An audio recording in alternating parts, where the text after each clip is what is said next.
I want to talk to you about two ways of generating power. The first way is by what we commonly refer as muscling the ball, or basically recruiting all your body weight to throw it onto the ball. Picture a sumo wrestler pushing an object. The second way is by using speed, and more specifically applying Newton's second law. This law states that the force acting on an object is equal to its mass multiplied by its acceleration. Picture a bullet pushing an object out of the way. Both of these ways have to do with using weight.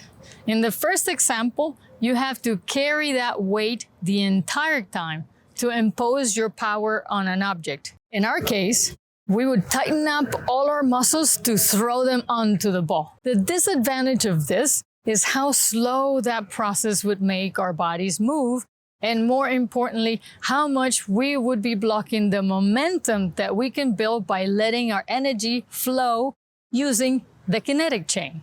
The second example also uses weight, but it is weight that gets generated as a result of the action of adding speed. Basically, we don't have to carry that weight.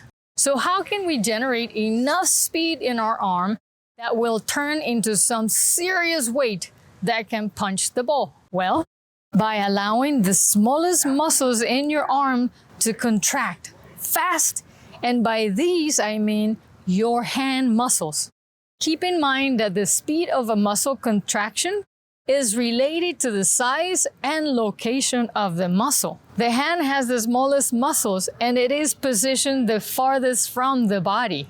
However, the hand alone is not going to do the trick. We need to also recruit all the muscles in your shoulder and your elbow by relaxing the joints and allowing them to contract and carry the hand to the perfect point of contact where it can move the racket fast.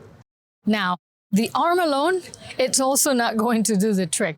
We need to also recruit the rest of the body to bring the arm to a place where it can help us punch the ball. Now, recruiting the body means using the dominant side to add power and the non-dominant side to help you control the motion. You're going to find a more detailed explanation of dominant versus non-dominant side on the follow-through video. In our case of hitting a powerful forehand, my right dominant side will help me add power, and my left non-dominant side will help me add control to the stroke. This brings me to my last point about the need for control.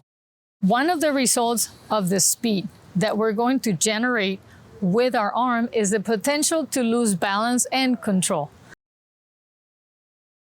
So just like in a car, we need brakes to make sure that we don't crash. This is where your core comes into play. In the lesson about using the core, I go more in detail about this concept. But just keep in mind that by tightening up the core muscles, you're going to be able to control your body when your arm starts generating a lot of power. Before I finish, I want to make sure that you keep these other two concepts in mind.